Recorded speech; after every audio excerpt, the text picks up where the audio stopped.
أحبك مثلما أنت، أحبك كيفما كنت، ومهما كان مهما صار أنت حبيبتي، أنت زوجتي، أنت حبيبتي. நான் திருமணம் செய்ய தயாராகிறேன், நீங்களும் திருமணம் செய்ய தயாராகிறீர்கள். என்ன செய்ய வேண்டும்? என்ன செய்ய வேண்டும்? என்ன செய்ய வேண்டும்? என்ன செய்ய வேண்டும்? கேட்கல. பெண் பார்க்க வேண்டும். அந்த பெண்ணுக்கு என்ன செய்ய வேண்டும்? மணமகன் பார்க்க வேண்டும். மகர்லாபுரமோ சிஸ்டப்பா போயிட்டோம். மகனுக்கு மணமகன், மணமகளுக்கு மணமகன். எப்படி அல்லாஹ்வுடைய மார்க்கத்திலே பார்ப்பது? ஒரு ஆணுக்கு பெண் பார்க்க வேண்டும் என்றால் அல்லாஹ்வுடைய தூதர் முஹம்மது ரசூலுல்லாஹ் ஸல்லல்லாஹு அலைஹி வஸல்லம் சொன்னார்கள், துன்கஹுல் மர்அத்து லிஅர்பஇன். 4 விஷயத்திற்காக ஒரு பெண் நிக்காஹ் செய்யப்படுகிறாள். இதற்கெல்லாம் லிமாலிஹா, அந்த பெண்ணுடைய செல்வத்திற்காக, வலி ஹஸபிஹா, அந்த பெண்ணுடைய பரம்பரைக்காக, வஜமாலிஹா, அந்த பெண்ணுடைய அழகுக்காக, வலி தீனிஹா, அந்த பெண்ணுடைய மார்க்கத்திற்காக. ஃபத்ஃபர் பிதாத்தித் தீன். அதனால் நீ மனம் முடிப்பதற்கு ஒரு மணப்பெண்ணை தேர்ந்தெடுப்பதாக இருந்தால்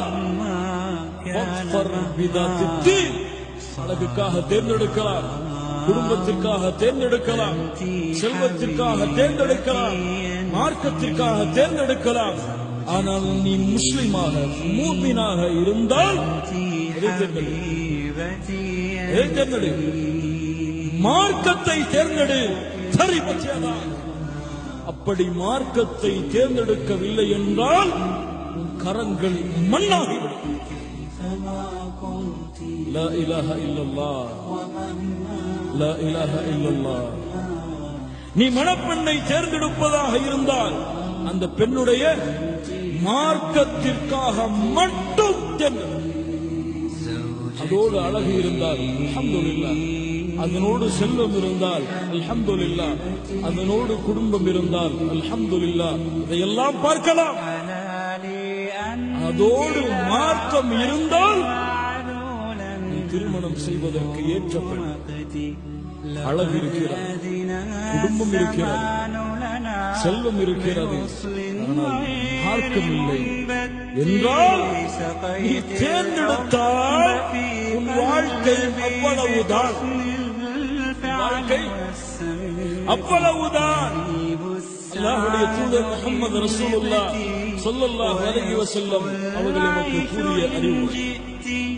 இங்கே மணப்பெண்ணை தேர்ந்தெடுக்க கூடிய பெற்றோர்கள் தன்னுடைய மகனுக்கு மணப்பெண்ணை தேர்ந்தெடுக்கும் பொழுது எதை பார்க்கிறார்கள்? நல்ல குடும்பமா இருக்கணும். என்ன இருக்கணும்? நல்ல குடும்பமா இருக்கணும், ரொம்ப அழகா இருக்கணும், ரொம்ப அழகா இருக்கணும். ஒரு அவருடைய மகன் சுமாரா இருந்தாலும் பொண்ணு பச்சை கிளி மாறி இருக்கணும். அப்படிதான் நீங்க பாக்குறாங்க. ரொம்ப அழகா இருக்கணும், நல்ல செல்வத்தோட இருக்கணும், அப்பதானே வாங்க முடியும். அல்லது ஒரே ஒரு பொண்ணா இருக்கணும். இந்த குடும்பத்துக்கு ஒரே ஒரு பொண்ணா இருந்தா வாங்க தேவையில்லையே, அதுவாக வந்துருமே. அதனால ஒரே ஒரு பொண்ணா இருக்கணும். மார்க்கமா எதுக்கு? தொழுகிறாளா, நோன்பு வைக்கிறாளா, ஹஜ் செஞ்சாலா கடமையானதுக்கு பிறகும், அல்லது மஹரம பேன்றாளா, ஹலால் ஹராமோடு வாழ்றாளா, அதெல்லாம் எதுக்கு இந்த காலத்துல? இந்த காலத்துல பெண்கள் அப்படித்தான் இருப்பாங்க, நம்மளுடைய பையன் பார்த்துப்பான் அப்படின்னு சொல்லி சர்வ சாதாரணமாக மார்க்கத்தை உதறி தள்ளிவிட்டு உலகத்தை முன்னிறுத்தும் காரணத்தால் எத்துணை குடும்பங்களிலே இந்த பிரச்சனை, எத்துணை குடும்பங்களிலே இந்த தலா அல்லது நம்முடைய வாலிபர்கள் இப்போ மார்க்கம் உள்ள பெண்ணதான் விரும்புறான், அப்படிதானே? இல்ல மஷா அல்லாஹ், எல்லாம் பாதுகாத்து சமுதாயம் வந்துருச்சு, ரொம்ப மார்க்கத்தோட இருக்கணும். மார்க்கம் உள்ள பெண்ணுக்கு என்னுடைய சமூகத்துடைய வாலிபர்கள் கொடுத்த அந்தஸ்து என்ன தெரியுமா? ஆலிமா படிச்சிருக்கணும். என்ன படிச்சிருக்கணும்? ஆலிமா படிச்சிருக்கணும். காலேஜ்ல படிச்சிருக்க தேவையில்லையா? ஆலிமா படிச்சிருக்கணும். குர்ஆன்ல சில ஜுஸுகளை மனனம் செஞ்சிருக்கணும், அல்லது மதரசா போயிட்டு வரணும். இதுதான் மார்க்கத்துக்கு அளவீடு. அல்லது பேஸ்புக்ல இஸ்லாமிக் சாட், இஸ்லாமிக் போஸ்டரா போடணும்.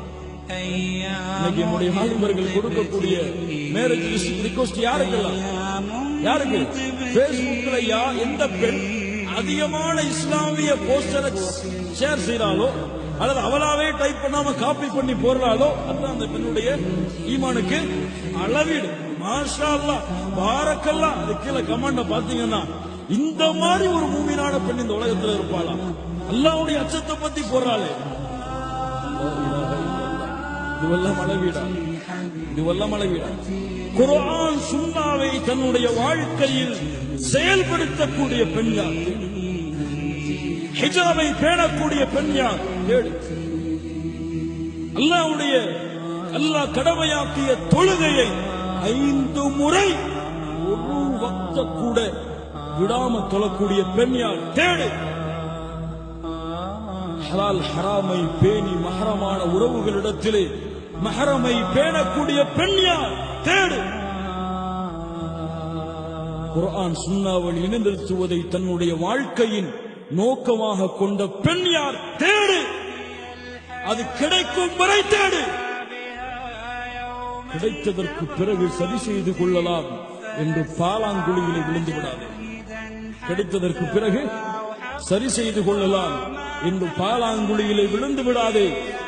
அந்த பெண்ணை தேர்ந்தெடுப்பதற்கு முன்னால் நீ பார்க்க வேண்டிய ஒரே நிபந்தனை, அந்த பெண் டாக்டர் படிக்கட்டும், இன்ஜினியர் படிக்கட்டும், அல்லது எவ்வளவு பெரிய காலேஜில் படிக்கட்டும், அல்லது குர்ஆன் சுன்னாவை ஓரளவு தெரிந்திருக்கட்டும், மதரசாவே மார்க்கத்தை தன்னுடைய வாழ்க்கையில் செயல்படுத்துகிறாள் என்பதை அறிந்துவிட்டால் நீ திருமணம் செய்வதற்கு ஏற்றமான பெண் அவள்.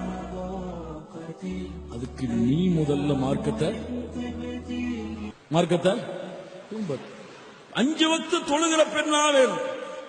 மதரசால போய் ஆலிமா படிச்ச பெண்ணா வேணும். ஆனா இவருக்கு சூரத்துல் ஃபாத்திஹா ஓத தெரியாது. இவர் ஃபஜ்ர தொழ மாட்டார், இவர் நோன்பு வைக்க மாட்டார், இவர் தாடியை நல்லா மலிச்சிருப்பார். ஆனா ஹிஜாபு போட்ட பெண்ணா வேணும். இதெல்லாம் அநியாயம். இதெல்லாம் அநியாயம். அல்லாஹ் கொடுக்க மாட்டான். அல்லாஹ் கொடுக்க மாட்டான். சுத்தமான பெண்களுக்கு தான் சுத்தமான பெண்கள், சுத்தமான ஆண்களுக்கு தான் சுத்தமான பெண்கள்.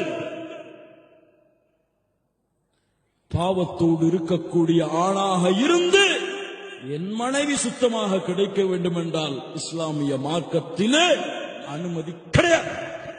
அல்லாஹ் சேர விட மாட்டான். அல்லாஹ்விற்கு தெரியும் எந்த தரத்தை எந்த தரத்தோடு இணைக்க வேண்டும் என்று. எந்த பாவத்தோடு இருக்கக்கூடியவனுக்கு எந்த பாவத்தோடு இருக்கக்கூடிய பெண்ணை இணைக்க வேண்டும் என்று அல்லாஹ்விற்கு தெரியும். அல்லாஹ் அப்படி இணைப்பான். இது ஆணுக்கு. Umar ibn